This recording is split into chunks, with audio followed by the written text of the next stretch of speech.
Hello, and welcome to Hospitality and the Infinite Game, a podcast series focused on answering one simple question. What type of hospitality industry do we actually want to create? In these episodes, Michael and David discuss big ideas that might set the foundation for a different model of success. A model which would allow us to piece together a bold new way forward, where our businesses can thrive whilst making a positive impact on people, communities and the planet. We make no claims to have all the answers, far from it in fact, but we hope these conversations might just get you thinking. We are learning, and hopefully you'll learn with us. So join us. The game is afoot, and it's an infinite one. Well, David, we're back again, and I'm absolutely scared about what we're going to be talking about now, because we can only get it wrong. I think you're probably right.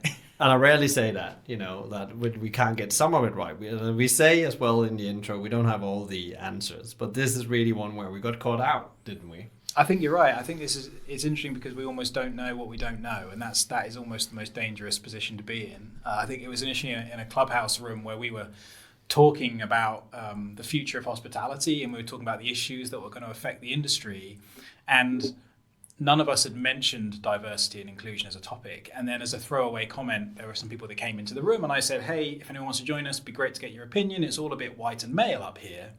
Throwaway comment. But then I think Moret came up and joined us and said, I think that's a good point about actually being white and male, because I think that's one of the issues we need to solve. And it just highlighted the blind spot for us as people talking about this, that it's just not there. And then even when we came to brainstorm the list of topics for this mini-series that Michael and I are recording, diversity and inclusion still didn't make the list. And then we came back and looked at the list after and said, why have we not put diversity and inclusion on there as a thing? Again, because it's just this blind spot that we have being white and male, that it's just not something we come up against every day. So I think Michael and I decided that we don't know enough about this at all, and we need to speak to someone that does. And Lorraine, you and I were introduced recently, and it's great to have you on as a guest to help us learn. So do you want to give us a brief introduction about yourself and what you do? Yes, sure. My name's Lorraine Copes. I am the founder of Be Inclusive Hospitality, which is a social enterprise and not-for-profit organisation. And just for broader context, I've worked in the hospitality sector for 20 years across a variety of sectors, from contract catering, hotels, pubs, fine dining, casual dining. And so the mission of the business is really to accelerate race equality within the hospitality sector. And we very much take a multi-pronged approach to that. Now, I suppose the core of the business is really anchored in supporting people of colour to move upwards and supporting upward social mobility. But in addition to that, we also have a diversity and inclusion consultancy, and we host events and we conduct independent research as well.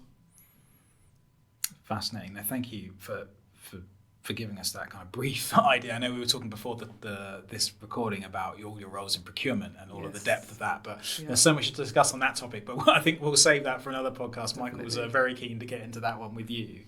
I think the first thing I really noticed when I read your deck, when you sent it across, was a sentence you had in there that technically diversity is not a problem in the industry. Yeah. What did you mean by that? Yeah, so what I meant by that is I'd start by saying actually there's firstly limited information available around ethnicity within hospitality, but what is available is consensus data. So on the government website, we had a think tank organisation analyse hospitality stats by ethnicity, and what that found was that 17.83% of the sector identify as Black, Asian or ethnic minority. Now, this is within operational roles only and doesn't include head office. What we also looked at was how the stats differed 10 years ago, and they're very much the same. So if you've got 17% of the sector that are people of colour in effect, and I've been in the sector 20 years, and during my time, I can always count the number of Black or brown people in any decision-making room that I've sat within. So it's clear that that's symptomatic of a wider problem. Yeah, absolutely. And to give the context to the 17%, something like the national average in the UK is about 16%. Yeah, I think it's something. 14 and a 14, half. okay. Yeah, so it's ahead of the national average for sure. So the question isn't about representation of the percentage of population, but it's how those people progress and stay within the industry and progress within the industry to a point where they are impacting on decisions. Exactly. Or making the decision, you know. And your definition of diversity, as you're looking at here, is around the Black and Asian community. Do you see anything around the kind of male-female split as well, or is that less of a battleground's the wrong word? Is that less of an area of concern? Yeah, so, I mean, as an organisation, our focus is around race equity and race equality. From a gender split perspective, I would say, especially during my time within the industry, there are many businesses, some of which I've worked for, that have a 50-50 gender split on the board of directors. So that's made quite a lot of progress. There's still a lot of work to be done, but the problem I have often encountered is I've seen events touching on hospitality, women in hospitality, and there are no people of colour on those panels or involved in those conversations. So it really is about focusing on intersectional gender equality, because as we know, it has been on the table in a conversation that's been ongoing, but actually typically doesn't affect people like me. Yeah, absolutely. That's the question. If you look at the industry now, we have a staffing crisis, and and you would think that this would become very important because you need to reach new talent pools and so on. If you just take a totally commercial hat on here, but is actually the diversity problem, has that actually become worse as we've gone through the pandemic, or has become less? What? Because we it's a bit like untangible, because there's not, as you say, there's a few stats. Yeah, there are very few. I mean, one that was released back in April was that I think it was Black, Asian, ethnic minorities, the highest level of unemployment driven by the retail and hospitality sectors. So that we do know. The reality of the situation is this: yes, there's a crisis in terms of labour, but actually the very same perhaps attitudes and individuals that are running businesses pre-pandemic run them post-pandemic. And so what I personally do not see is the diversity or inclusion and belonging being fixed as a response to a labour shortage.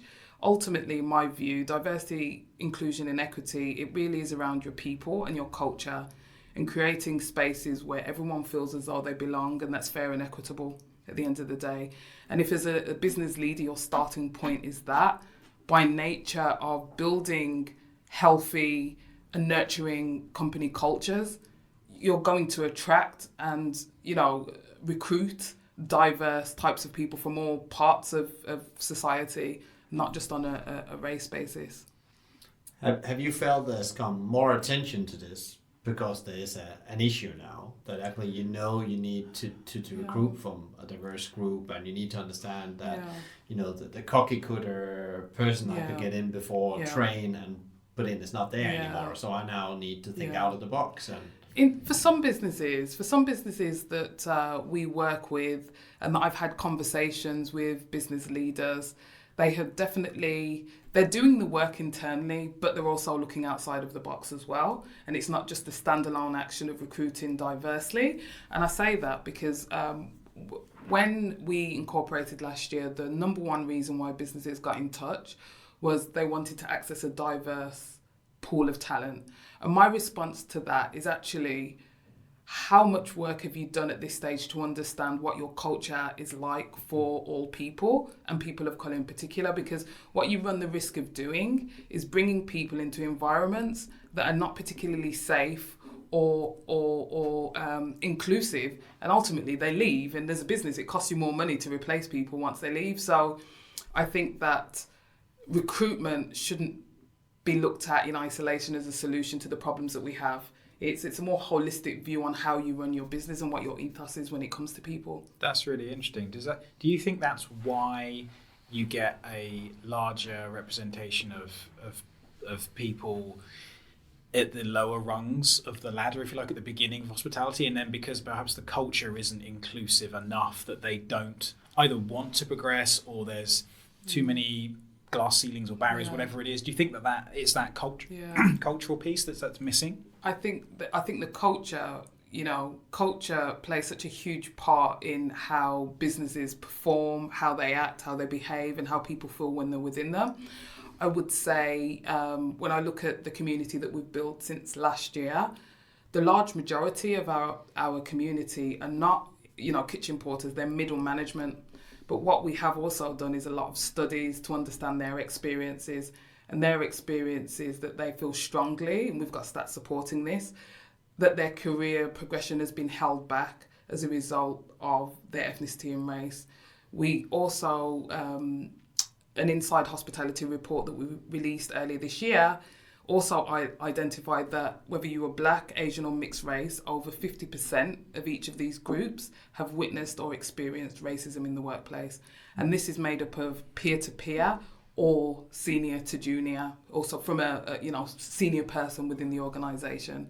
What it doesn't include is also from customers as well, which in a focus group that we held earlier in the year, that was reported as a problem that's reoccurring. And it's not just that the issue occurs in terms of racism, it's the problem that it's then not addressed, or no appropriate action or visible action is taken. Mm-hmm. Yeah, so they feel undermined as a result of that. I guess you could get into bigger conversations around politics and the popular kind of nationalism that's occurred over the last few years. So it kind of reinforces that piece. It certainly sounds like a big challenge. Who do you see is doing a good job on this? Are there people out there that you've come into contact with that you think are making the right steps? And if so, what are those steps? So I would say this. We've grown our partners. We've got about 30 partners across the sector, and we work with brands as well, drink brands. And every single one of the businesses that we work with are doing the work and not doing it for public accolades or, to be visible. Yeah. So what I'd also add to that is, as of last June, with the murder of George Floyd, that was a real awakening for I'd say many white people within the world of a big problem that's been there for a very long time. Prior to that, I don't think there were any notable businesses that I was aware that was doing any work, shall we say, to address the problem. And so, given that it was just last June and we're now in the following September, there's many businesses that are on the journey, but this isn't something that happens overnight. It really is a long-term strategy. The one example that I will give you, though, of a business that they are not a hospitality business, more of a service sector to that, so Imbibe. So Imbibe UK this year, if you look at the kind of content for their workshops and the facilitators from a variety of different backgrounds and genders as well, which was great to see. And actually when you walk the floor of brands that were selling their products, the same again. And for me, in 20 years, that's the first experience that I've had in an exhibition space, been in procurement, go to a lot of exhibitions, that I've actually seen real diversity across the board presented at their exhibition over a 2-day period, it was really great to be a part of, and I hosted a panel there as well. It's quite interesting because coming back to what you said before, it has to be in the culture, in the mindset of these leaders. So apparently, they have something in the leadership have touched them, or something has happened that made them reconsider the way they approach business, principles and so on, because that's what's enforced culture. Yeah, well, one of their values are inclusion. And I'm not sure entirely how new or not that value is, but I actually did take part in their event last year as well. So in terms of their journey, I can't comment on that prior to me being involved with them as a business. But as I said, referring back to June, not just the hospitality sector, but as a nation and as a world, everyone started to take note of a problem that's been there for a very, very long time, and start to actually have conversations about it.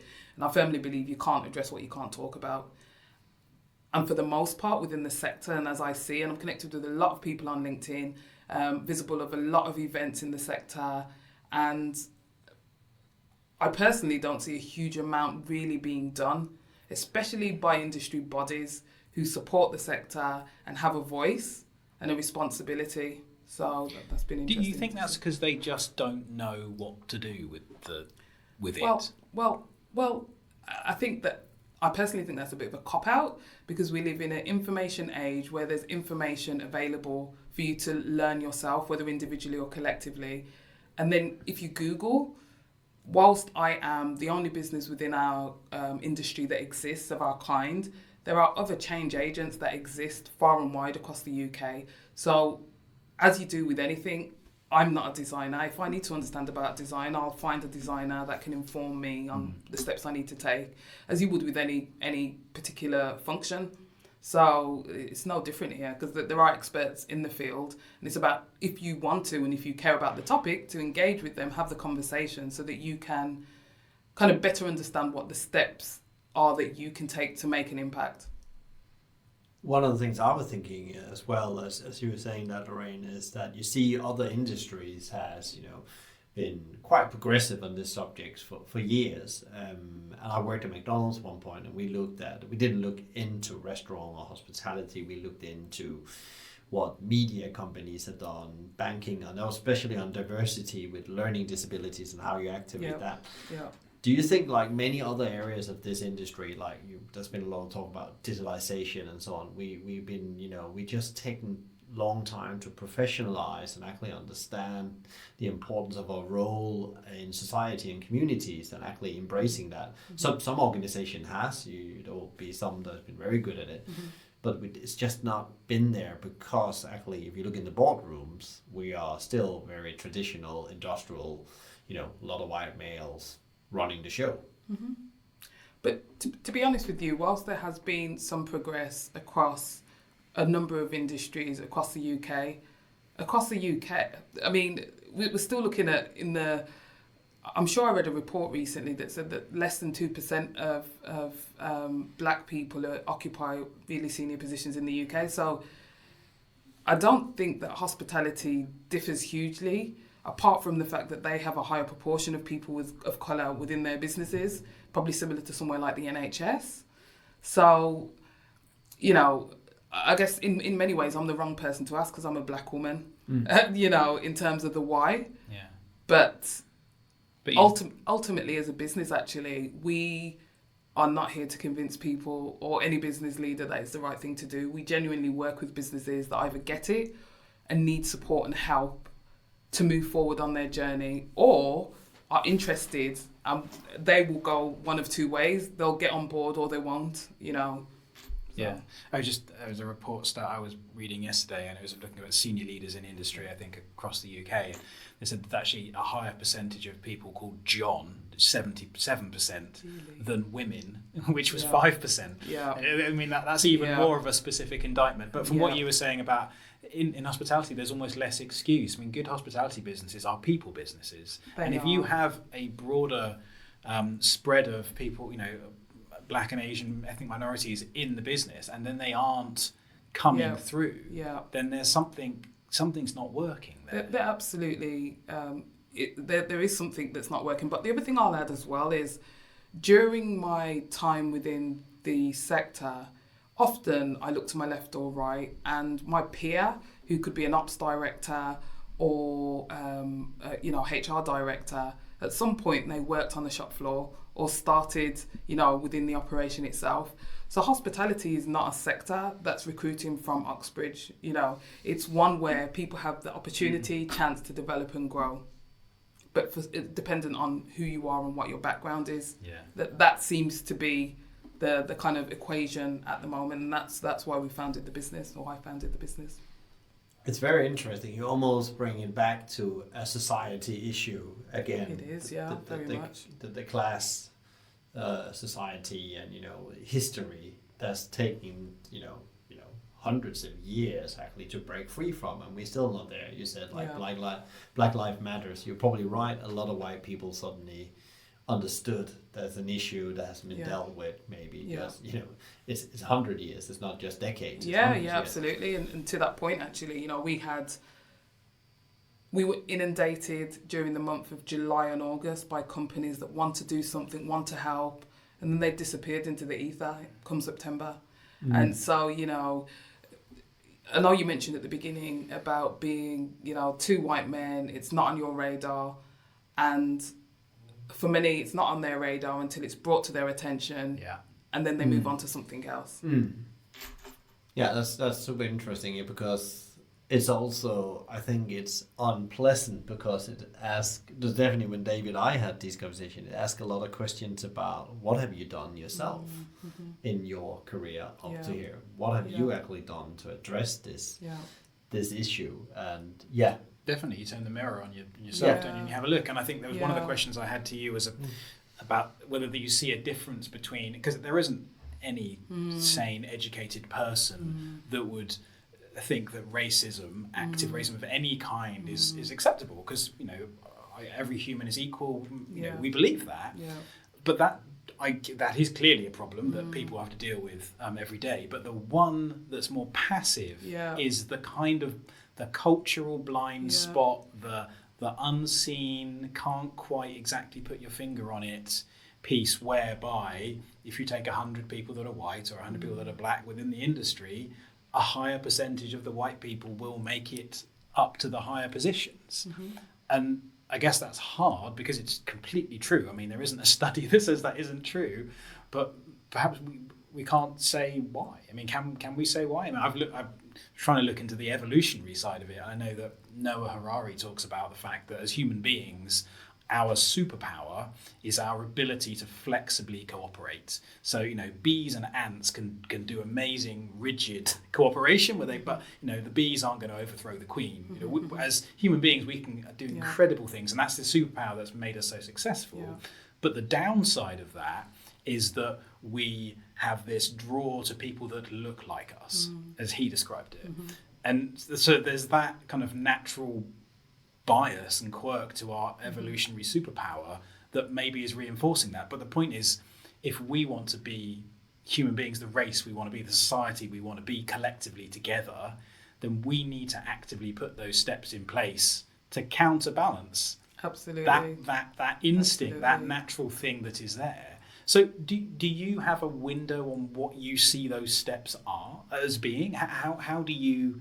Is it just showing the gap? Is it an education piece? Is it activity? I think it's a combination of things. I think you mentioned about holding the mirror up at yourself and reflecting and having honest conversations, whether you're an individual or whether you're a business leader with your senior team.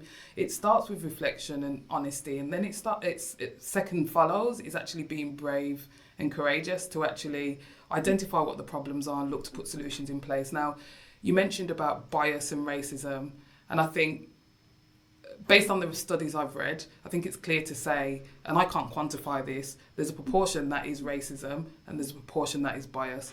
Now, where it is bias, you can't unlearn your biases, and so it takes time. But the single most popular workshop that we've delivered since launching is called Talking About Race. And it basically upskills leaders so that they understand the history, actually, of race and ethnicity, but also understand appropriate language to use, because if you can't talk about something, you can't address it. But then we really break down in a really, really simple way, white privilege and bias, and understanding what your biases are and how to challenge them. Because, ultimately, you probably remember there was huge amounts of conversations around unconscious bias. And for me, unconscious bias removes all accountability from individuals. But if you look at it, it's a bias that you have, and these are my biases, and we do a lot of exercises within this workshop. How do I start to challenge them from here onwards? And so workshops are one piece, education, there's tons of resources out there and information available. We personally work as a business as an advisor, because we've been approached by many businesses that said, look, all of our board are white men. So we need an objective voice in the room, a soundboard, so that we can implement the appropriate action strategies to support our teams as well as to develop our business. that are truly objective and not from a kind of tunnel lens. It's quite interesting, and take maybe a little side journey is that you say it's not about numbers in the boardroom, it's about mindset in the boardroom and have the right education in the race. It's not about men, women, coloured, non-coloured. I think in order to drive change, it has to be about both, because using gender as an example, for the 2 boards that I've sat on, that or the executive teams that I've sat on, that it has been 50-50 gender split. It didn't happen by accident. The CEO set out that he would have a 50-50 gender split. And did he compromise on the type of person that he brought in? No, he didn't. Because that's something that's always brought up. Oh, will we have to bring in someone that's not as capable? Really capable, super capable teams. But the intention has to be there in the first place. Otherwise, it won't happen. Interesting. What actions needs to be taken in the industry? You mentioned industry bodies needs to be involved as one part of it. Is there other actions you need besides you running these workshops? As I can imagine, it's really powerful when you start. You always have to start talking about issues to change them. Yeah. I think there's huge amounts of work to be done, but I think in my mind I split them into 2 areas. I think that there's hospitality businesses who are led by teams and boards, and it really starts with them. And second to that, I think there are service businesses to the industry. And by that, I mean exhibitions, I mean trade press, I mean events. Everything that represents the hospitality sector should truly represent the hospitality sector. And at the moment, for the most part, they don't. So I think collectively, everyone needs to start doing the work. And what I mean by doing the work is having those honest conversations and reflections and bringing in the appropriate professionals to support them on their journey. That's super interesting. When we talk about diversity and inclusion, I could imagine some skeptics sitting out there, well, we need to run a business, and is it actually good business? Because David and I just did an episode this morning where we talked about principle culture and why it's good business for growth actually to have a healthy culture and actually focusing on healthy culture instead of just growing your business. Yeah. Is this good business when you get it right? Yeah. These companies you work with that get it right or have the intent that is on the journey. I'll start by saying this though. You said we have to run a business. In order to run a business, you need people and you need good people and you need to be able to pull from a broad talent pool. So aside from the report by McKinsey that says that if you have diverse leaders within your business, you will outperform your competitors by 36%. Even if you park those stats, if you are pulling talent from the best talent pool, the best possible talent pool, and you have a business that reflects society, not only will you become a better and more high-performing business, but you'll also attract customers from, people want to see themselves mirrored in organisations. And even if we look from a brand perspective, I spoke about this last week at an event that there are a few drinks brands that I've started to see use, black and brown people advertising their products. And this isn't a new revelation that, black and brown people have started to drink alcohol over the past 12 months, but we've never seen ourselves reflected in marketing.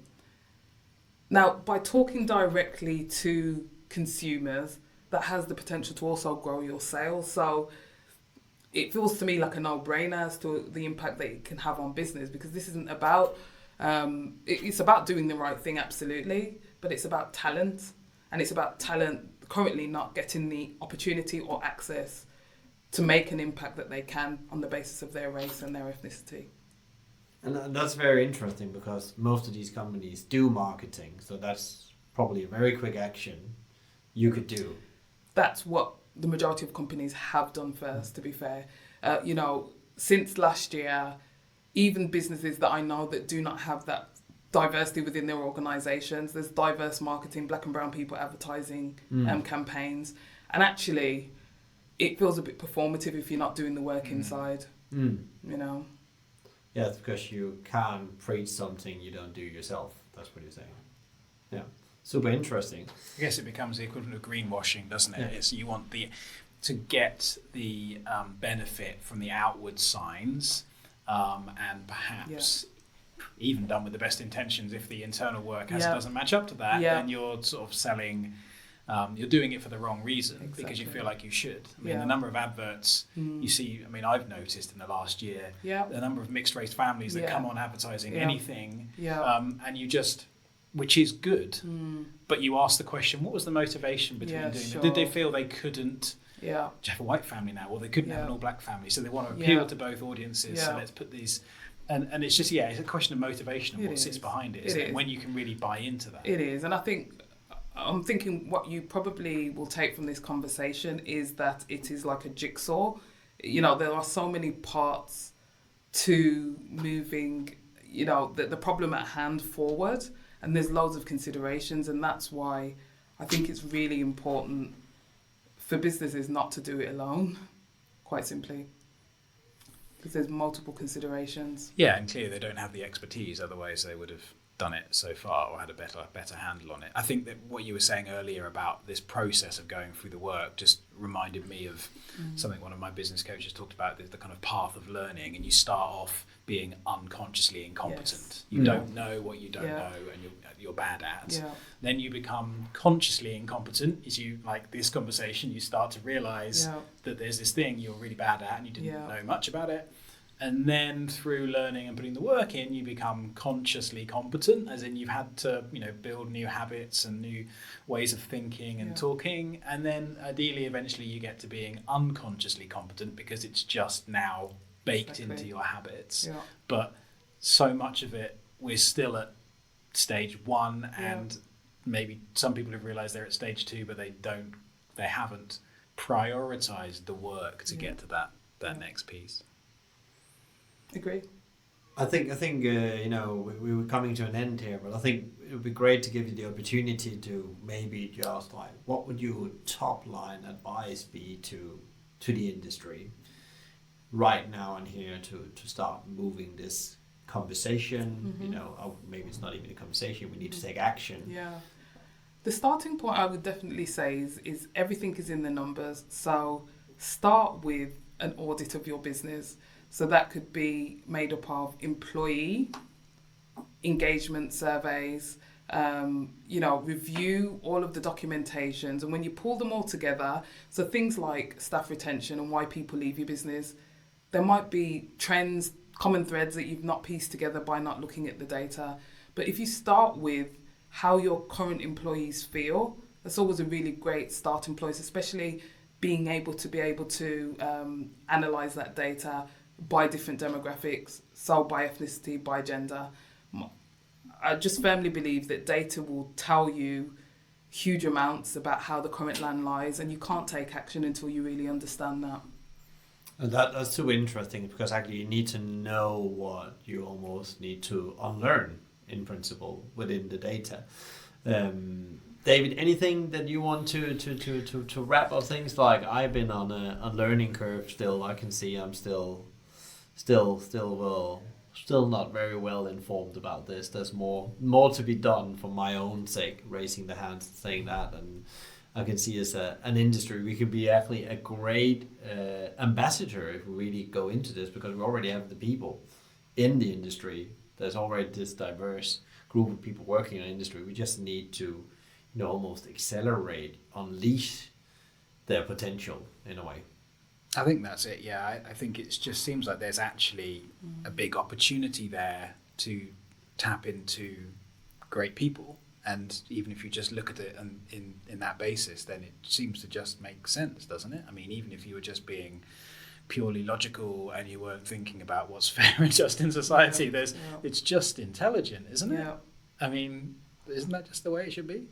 I mean, I agree with you. I certainly have a lot to learn, and it's certainly an area that I feel like a kind of a newborn deer trying to stand up and kind of tentatively work out where I stand and what the best things to do are. But it's been great having you come and tell us today. And I guess just where can people find you if they want to get in touch and learn more? You can find us at www.bihospitality.co.uk, or I'm on LinkedIn, Lorraine Copes. We're on all the social channels, so if you type in Be Inclusive Hospitality, you'll be able to find an email address or some contact details for sure. Great. Thank you, Lorraine. No problem. For coming and sharing your great knowledge here. I really appreciate it. With gratitude. Thank you. Thank you. So that's the end for today. Thank you so much for listening. We really hope that it sparked off an idea or two for you. We'll make sure to include any links and references in the show notes, but if you'd like to start a conversation, you can email michael@hospitalitymavericks.com or david@objectspaceplace.com. You can also find them roaming around on LinkedIn, so feel free to connect. Finally, if you're enjoying this series, please consider letting the world know by honouring us with a 5-star rating or even giving us a review. Okay, goodbye for now. Catch you next time for more discussions on hospitality and the infinite game.